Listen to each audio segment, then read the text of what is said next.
എന്ത് തെറ്റ് ചെയ്തിട്ടാ ഭഗവാൻ എനിക്ക് ഇങ്ങനെയുള്ള പരീക്ഷണങ്ങളൊക്കെ തരുന്നത്? ഇത്രയൊക്കെ വിഷമിക്കാനും മാത്രം വലിയ പാപങ്ങളൊന്നും ഞാൻ ചെയ്തിട്ടില്ല മീര. അങ്ങനെ ചിന്തിക്കുന്ന തെറ്റാ വിദ്യേ. നമുക്ക് വന്നു ചേരുന്ന സങ്കടങ്ങളും പ്രശ്നങ്ങളും എല്ലാം സംഭവിക്കുന്നതിന്റെ കാരണങ്ങൾക്ക് നമ്മൾ അറിയാത്ത പല രഹസ്യങ്ങളും ഉണ്ടാവും. അതറിയാൻ ശ്രമിക്കുന്നതിലോ അതിന് ഈശ്വരനെ പഠിക്കുന്നതിലോ കാര്യമില്ല. എന്തായാലും നമ്മൾ അനുഭവിക്കേണ്ടതാ. അത് അംഗീകരിക്കുകയും മനസ്സുകൊണ്ട് സ്വീകരിക്കുകയും ചെയ്താൽ വലിയ വിഷമമൊന്നുമില്ലാതെ അത് കടന്നു പോകാൻ പറ്റും. വിദ്യ ഇരിക്കെ, ഞാൻ കുടിക്കാൻ എടുക്കാം. നീ എന്നെ അങ്ങനെ വിരുന്നുകാരിയാക്കണ്ട. ദാഹിച്ച പോയെടുത്ത് കുടിക്കാൻ എനിക്കറിയാം.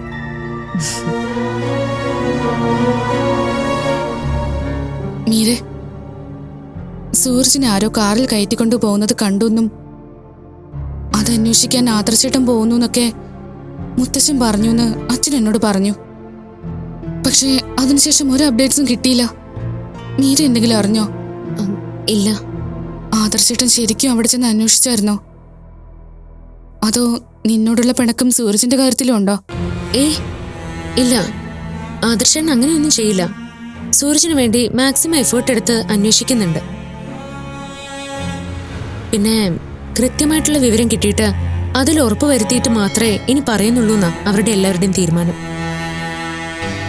ചെറുതായി കിട്ടുന്ന ഓരോ വിവരങ്ങളുടെ അടിസ്ഥാനത്തിൽ നമുക്ക് വെറുതെ പ്രതീക്ഷ തരുന്നതിൽ അർത്ഥമില്ലല്ലോ. എന്നാലും നമ്മളെ ഒന്നും അറിയിക്കാതിരിക്കുന്നത് ശരിയല്ലല്ലോ. സന്തോഷമുള്ള കാര്യമാണെങ്കിലും സങ്കടമുള്ള കാര്യമാണെങ്കിലും നമ്മളത് അറിയണം മീരെ. പിന്നെ ഒരു കാര്യവുമായി മനസ്സ് പൊരുത്തപ്പെട്ടതിന് ശേഷം ഓരോ പുതിയ കാര്യങ്ങളും അറിയുമ്പോൾ, അല്ലെങ്കിൽ പുതിയ പ്രതീക്ഷകൾ ഉണ്ടായിട്ട് അത് നഷ്ടപ്പെടുമ്പോൾ മനസ്സിന് വല്ലാത്തൊരു വേദനയുണ്ടാവും. ഇതെല്ലാം വിദ്യ തന്നെയല്ലേ പറയുന്നത്? എല്ലാം അറിയുകയും ചെയ്യണം, പക്ഷെ സങ്കടപ്പെടുത്തുന്നത് ആവരുതെന്ന് പറഞ്ഞാൽ എന്തു ചെയ്യും? മനസ്സിലെ ആഗ്രഹമാണത്. ആഗ്രഹങ്ങൾ ഒരിക്കലും സത്യമാവില്ല എന്നും അറിയാം. എന്നാലും വെറുതെ നമുക്കത് സ്വപ്നം കാണാമല്ലോ. ജീവിതത്തിൽ ഓരോ സമയത്തും നമ്മുടെ പ്രയോറിറ്റികൾ മാറി മാറി വരും മീര. എനിക്കിപ്പോ ഏറ്റവും വലുത് സൂരജ.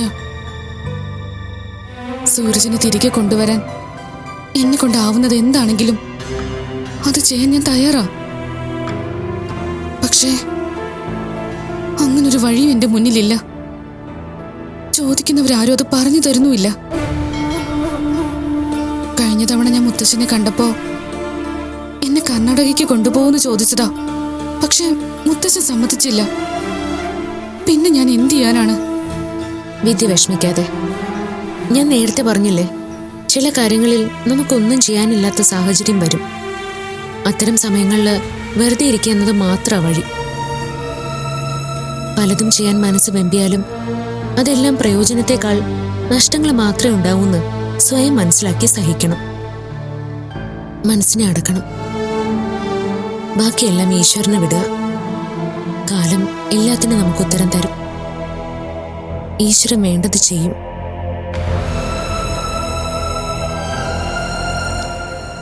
എന്തായാലും ഹരിയേട്ടനെ വിളിക്കാൻ തോന്നിയത് നന്നായി. ഇല്ലെങ്കിൽ ഓട്ടോയൊക്കെ പിടിച്ച് ഞാൻ ആകെ ബുദ്ധിമുട്ടിയേനെ. അതെ, താനിവിടെ ഉണ്ടെന്ന് ഞാനും അറിഞ്ഞിരുന്നില്ല. വിളിച്ചില്ലായിരുന്നെങ്കിൽ ഞാനിപ്പോ തിരിച്ചു പോയേനെ. ഹലോ,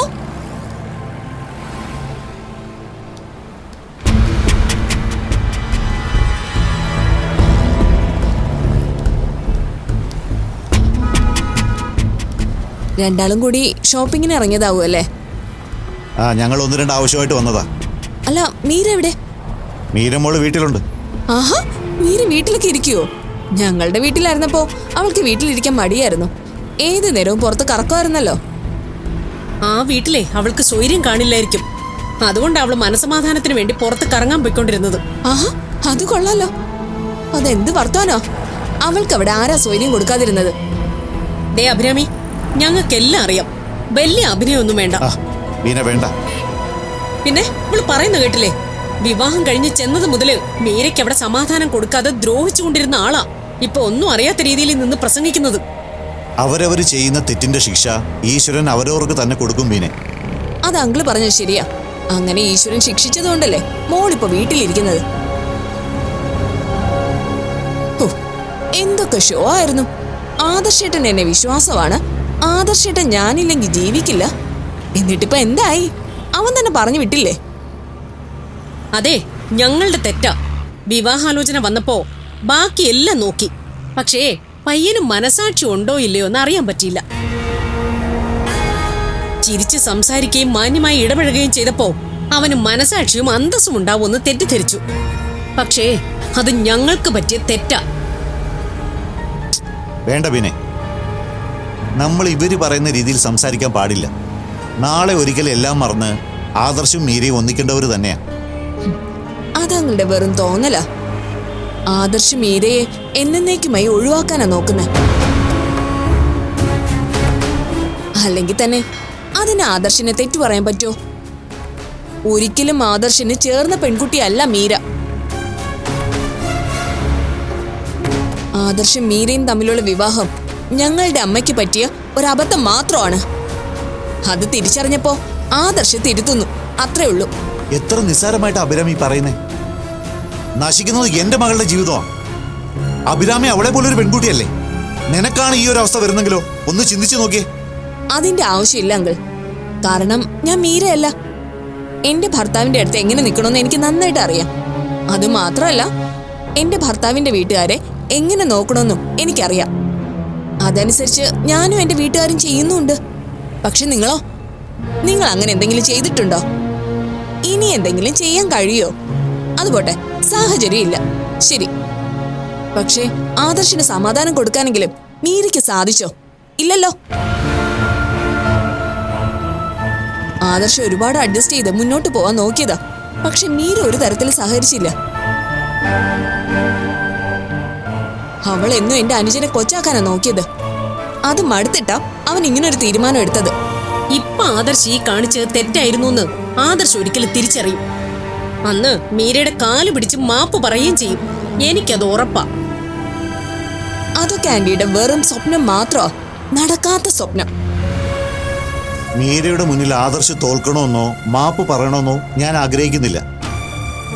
പക്ഷേ എന്റെ മോളോട് ഇപ്പൊ കാണിക്കുന്ന ക്രൂരത അവളെ എത്രമാത്രം വേദനിപ്പിക്കുന്നുണ്ടെന്ന് ആദർശ് തിരിച്ചറിയണം. ആ ഒരു പ്രാർത്ഥനയെ ഞങ്ങൾക്കുള്ളൂ. ഇതിനൊന്നും ഞാൻ മറുപടി പറയുന്നില്ല.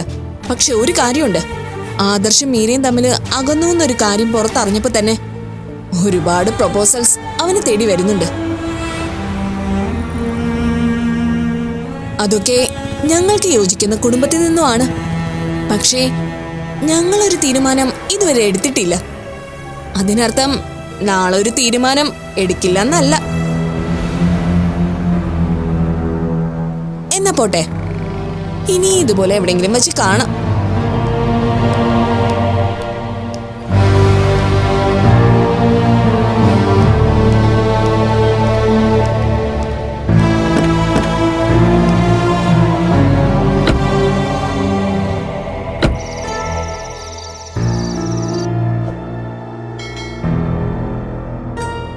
സൂരജിനെ വിട്ടുകിട്ടണമെങ്കിൽ 1 കോടി രൂപ അവർക്ക് കൊടുക്കണമെന്നാണ് പറയുന്നത്.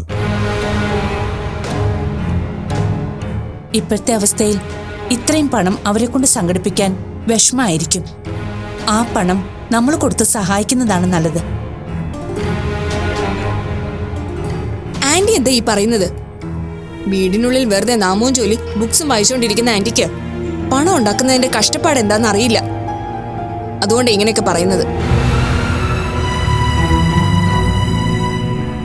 പിരിവ് ചോദിച്ചു വരുന്നവർക്ക് 10ഓ 100ഓ സംഭാവന കൊടുക്കുന്നത് പോലെയല്ല ഈ 1 കോടി രൂപ.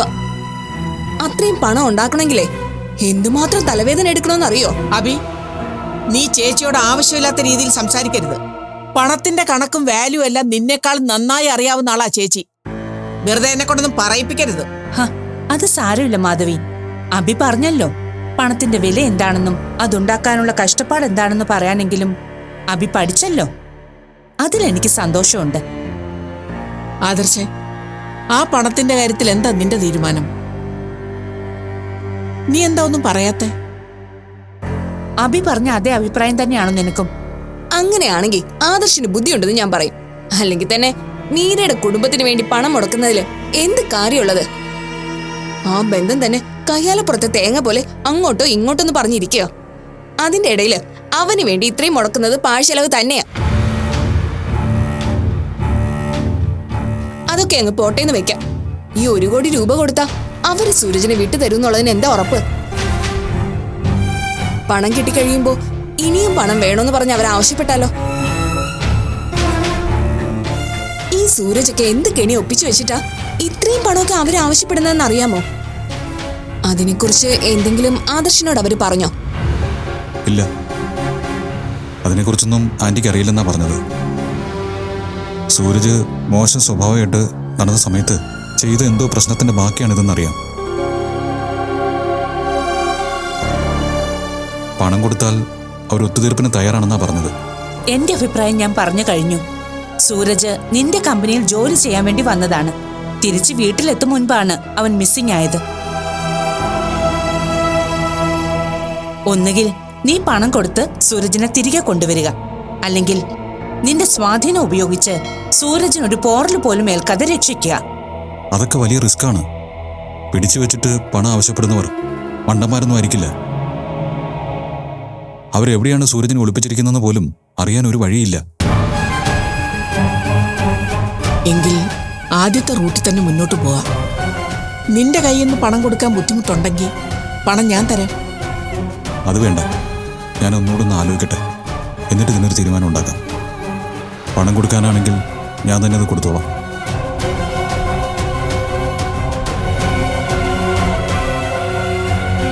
അവർക്ക് കാശ് കൊടുക്കണമെന്ന് നിങ്ങൾക്ക് രണ്ടുപേർക്ക് എന്താ ഇത്ര നിർബന്ധം? അതബിക്കിപ്പം മനസ്സിലാവില്ല. അതെന്താ എനിക്ക് മനസ്സിലാവാതിരിക്കാൻ കാരണം? മനസ്സിൽ മനുഷ്യത്വം അവശേഷിക്കുന്നവരോടെ അതിനെക്കുറിച്ച് പറഞ്ഞിട്ട് കാര്യമുള്ളൂ.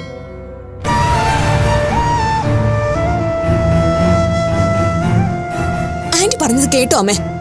കേൾക്കാതിരിക്കാൻ എന്റെ ചെവിക്ക് കുഴപ്പമൊന്നുമില്ലല്ലോ. ചേച്ചി പറഞ്ഞത് ശരിയാ. എന്റെ ദേവേട്ടന്റെ മക്കളായിട്ടും നിങ്ങളുടെയൊക്കെ മനസ്സ് എങ്ങനെയാ ഇത്രയ്ക്ക് കല്ലായതെന്ന് എനിക്കറിയില്ല.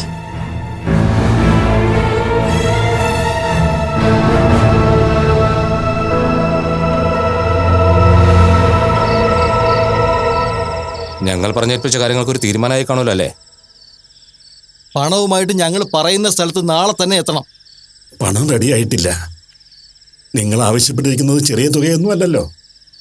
ഞങ്ങൾ വിചാരിച്ച ഇത്രയും വലിയ തുക സംഘടിപ്പിച്ചു തരാൻ സാധിക്കുമെന്നും തോന്നുന്നില്ല. അപ്പോ കൊച്ചുമോനെ ഉപേക്ഷിക്കാനാണോ നിങ്ങളുടെ തീരുമാനം?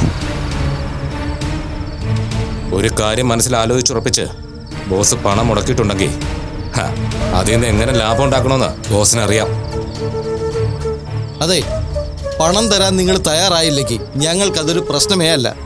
ബോസിന് വിഗ്രഹങ്ങൾ മാത്രമല്ല, മനുഷ്യരെ കയറ്റി അയച്ച് പണം ഉണ്ടാക്കാനും നന്നായിട്ടറിയാം. അതിപ്പോൾ ജീവനോടെ ആയാലും അല്ലാതെ ആയാലും ഞങ്ങൾക്ക് കിട്ടാനുള്ളത് കിട്ടും. അങ്ങനൊന്നും പറയരുത്. ഞങ്ങളെ കൊണ്ട് സാധിക്കാൻ പറ്റാത്ത ഒരു കാര്യം ചെയ്യാൻ പറഞ്ഞാൽ ഞങ്ങൾ എങ്ങനെ അത് ചെയ്യും? കയ്യിലുള്ളതും കടം വാങ്ങുന്നതും എല്ലാം ചേർത്ത് പറ്റാവുന്ന അത്രയും തുക ഞങ്ങൾ തരാം. സൂരജിനെ തിരികെ തരാൻ ദയവുണ്ടാവണം. ചേട്ടാ, ഇതൊന്നും തീരുമാനിക്കുന്നത് ഞങ്ങളല്ല. ചേട്ടൻ ഇങ്ങനെ ഞങ്ങളോട് വിലപേച്ചിട്ടൊന്നും ഒരു കാര്യമില്ല. ബോസ് ഞങ്ങളോട് പറയുന്ന കാര്യങ്ങൾ ചേട്ടനെ അറിയിക്കുക മാത്രമാണ് ഞങ്ങൾ ചെയ്യുന്നത്. പിന്നെ എത്രയും പെട്ടെന്ന് പണം വാങ്ങി സൂരജിനെ വിട്ടുതരാനാ ഞങ്ങൾക്ക് കിട്ടിയിരിക്കുന്ന ഓർഡർ. ഒരാഴ്ചക്കുള്ളിൽ പണം കിട്ടിയില്ലെങ്കിൽ സൂരജിനെ മുംബൈയിലേക്ക് കൊണ്ടു ചെല്ലാനും പറഞ്ഞിട്ടുണ്ട്. ഇതൊക്കെ അനുസരിക്കാൻ മാത്രമേ ഞങ്ങൾക്ക് സാധിക്കൂ. അല്ലാതെ തിരിച്ചെന്തെങ്കിലും പറയാൻ ഞങ്ങളെ കൊണ്ട് പറ്റില്ല ചേട്ടാ. അതുകൊണ്ട് എത്രയും പെട്ടെന്ന് പണം സംഘടിപ്പിച്ച് തരാൻ നോക്ക്. ദേവ ബിൽഡേഴ്സിലെ മുതലാളിമാരൊക്കെ നിങ്ങളുടെ ബന്ധുക്കളല്ലേ? അവർക്ക് 1 കോടി രൂപയൊക്കെ ഒരു തുകയൊന്നും അല്ലല്ലോ. അവരോട് പറഞ്ഞ സഹായിക്കില്ലേ? അവരുമായിട്ടുള്ള ബന്ധമൊക്കെ കുറച്ച് പ്രശ്നത്തിലാ. ഇപ്പോ അവരോട് പണമൊന്നും ചോദിക്കാൻ പറ്റുന്ന അവസ്ഥയിലല്ല കാര്യങ്ങൾ. നിങ്ങളുടെ ബോസിന്റെ ഫോൺ നമ്പർ തരികയോ അദ്ദേഹത്തെ നേരിട്ട് കണ്ട് കാര്യങ്ങൾ ബോധിപ്പിക്കാൻ ഒരു അവസരം ഉണ്ടാക്കി തരികയോ ചെയ്താൽ വലിയ ഉപകാരമായിരുന്നു.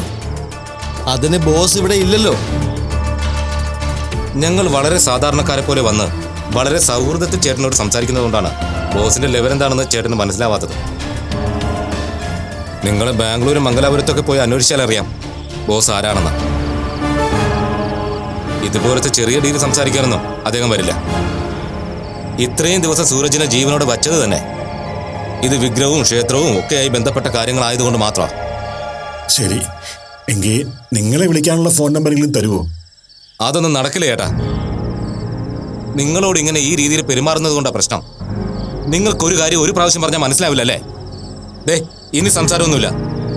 നിങ്ങൾക്ക് നിങ്ങളുടെ കൊച്ചുമാനെ തിരിച്ചു വേണമെങ്കിൽ പറഞ്ഞ സമയത്തിനുള്ളിൽ പണം കൊണ്ടുവരണം. അല്ലാതെ വേറെ ഒരു വഴിയുമില്ല. ഞങ്ങൾക്ക് കുറച്ച് സമയം തരണം. ഇനി നിങ്ങളോട് സംസാരിച്ച് ശരിയാവില്ല. 2 ദിവസത്തിനുള്ളിൽ അവനെ ഞങ്ങൾ ബാംഗ്ലൂരിൽ നിന്ന് ഇവിടെ എത്തിക്കും. മറ്റു ഡീലുകളെല്ലാം ഇവിടെ വെച്ചാകാമെന്നാ ബോസ് പറഞ്ഞിരിക്കുന്നത്. അതുകൊണ്ട് ഈ ദിവസത്തിനുള്ളിൽ പണം റെഡിയാക്കാനുള്ള കാര്യങ്ങൾ ആലോചിക്കാം. അപ്പോൾ ഓക്കെ.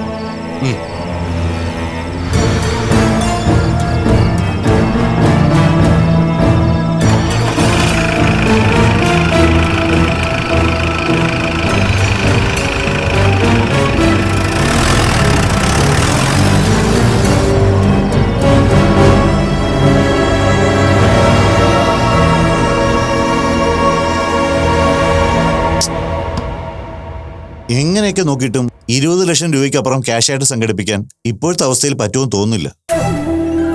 എല്ലാ വഴിക്കും നമ്മൾ ശ്രമിക്കണം അച്ഛാ. എത്ര ബുദ്ധിമുട്ടേണ്ടി വന്നാലും നമുക്ക് സൂരജിനെ രക്ഷിച്ചല്ലേ പറ്റൂ. സൂരജിന്റെ മുത്തശ്ശന്റെ കൈവശം 30 ലക്ഷത്തോളം രൂപയുണ്ട്. അതും കൂടി ചേർത്താൽ 50 ആയില്ലേ? എന്നാലും പകുതിയല്ലേ ആയുള്ളൂ.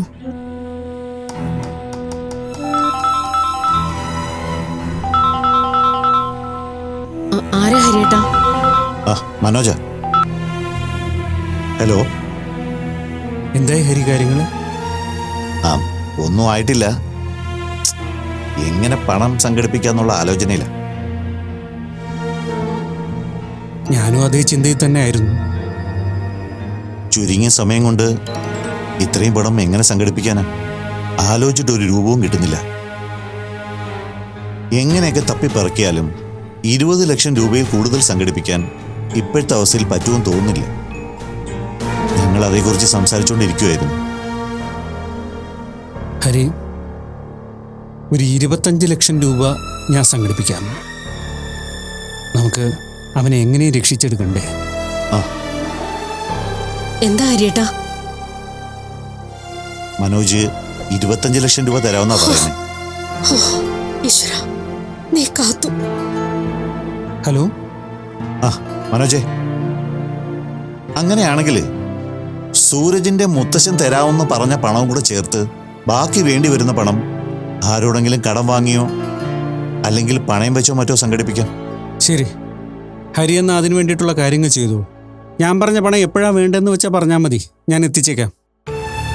എത്രയും വേഗം ഈ പ്രശ്നം തീർക്കണം. അല്ലെങ്കിൽ തട്ടിക്കൊണ്ടുപോയവന്മാർ പുതിയ ഡിമാൻഡുകൾ വെക്കും. അതെ അതെ. ഞാനത് ഇവിടുന്ന് സംസാരിക്കട്ടെ. ഓക്കെ. അതെ, ബാക്കി തുക എങ്ങനെ ഒപ്പിക്കുന്ന ഒരു രൂപവും കിട്ടുന്നില്ല. ബാക്കി വേണ്ടി വരുന്നത് 25 ലക്ഷം രൂപയല്ലേ? അത് നമുക്ക് സ്വർണം വിറ്റെടുക്കാലോ. എന്റെ സ്വർണം എടുക്കാലോ അച്ഛാ. മനോജെ, ഇപ്പൊ വിളിച്ചതും പറഞ്ഞതും എല്ലാം വലിയ സഹായമായി. ബാക്കി പണത്തിന്റെ കാര്യമെല്ലാം ഓക്കെ ആവും തോന്നുന്നു. എല്ലാം ശരിയാവും. ഈശ്വരൻ അങ്ങനെയൊന്നും നമ്മളെ കൈവിടില്ല. ഹരി ധൈര്യമായിട്ടിരിക്കേ. ശരി മനോജ്, ഞാൻ വിളിച്ചോളാം. ശരി, ഓക്കെ.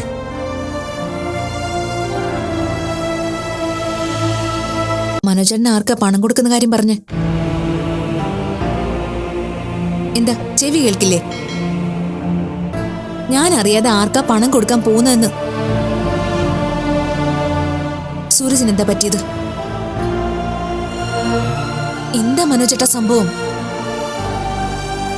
ഹരിയോട് ഞാൻ ഫോണിൽ സംസാരിച്ച താൻ കേട്ടതല്ലേ? സൂരജിനെ ആരോ തട്ടിക്കൊണ്ടുപോയിരിക്കുക. അവനെ വിട്ടുകിട്ടണമെങ്കിൽ അവർ ചോദിക്കുന്ന കാശ് കൊടുക്കണം. ആ പണത്തിൻ്റെ ഓട്ടത്തിലാണ് ഹരി. അതിന് നമ്മളാൽ കഴിയുന്ന സഹായം കൊടുക്കാന്നാ ഞാൻ പറഞ്ഞത്. അല്ല, സൂരജിനെ ആരോ തട്ടിക്കൊണ്ട് പോയിരിക്കുന്നേ? അവരെന്തിനാ പണം ആവശ്യപ്പെടുന്നേ? അതേക്കുറിച്ചൊന്നും കൂടുതലായി എനിക്കറിയില്ല. സൂരജിന് പണ്ട് പല മോശം കൂട്ടുകെട്ടുകളും ഉണ്ടായിരുന്നല്ലോ. അതിലേതെങ്കിലും ആകാനാ സാധ്യത. കണ്ടോ, ഇതാണ് ഞാൻ ഈ ബന്ധം ശരിയാവില്ലെന്ന് പറഞ്ഞത്. ഇപ്പൊ സൂരജ് മാറിയെന്ന് പറഞ്ഞാലും അവന്റെ ഭൂതകാലം എന്നും അവന്റെ ഒപ്പം ഉണ്ടായിരിക്കും. അവന്റെ കൂടെ ജീവിച്ച നമ്മുടെ മോൾക്ക് സമാധാനം ഉണ്ടാവില്ല. അപ്പൊ ധന്യ പറയുന്നത് വിദ്യയും സൂരജിനെയും തമ്മിൽ അകറ്റണമെന്നാണോ? അവൾക്ക് ജീവിതത്തിൽ സമാധാനവും സന്തോഷവും ഉണ്ടാവില്ലെന്ന് ഉറപ്പുള്ളപ്പോ പിന്നെ എന്തിനാ ബന്ധം? അറിഞ്ഞുകൊണ്ട് നമ്മൾ തന്നെ നമ്മുടെ മോളെ ആപത്തിലേക്ക് പറഞ്ഞു വിടണോ? തനിക്കിതെന്താ ധന്യ പറ്റിയത്?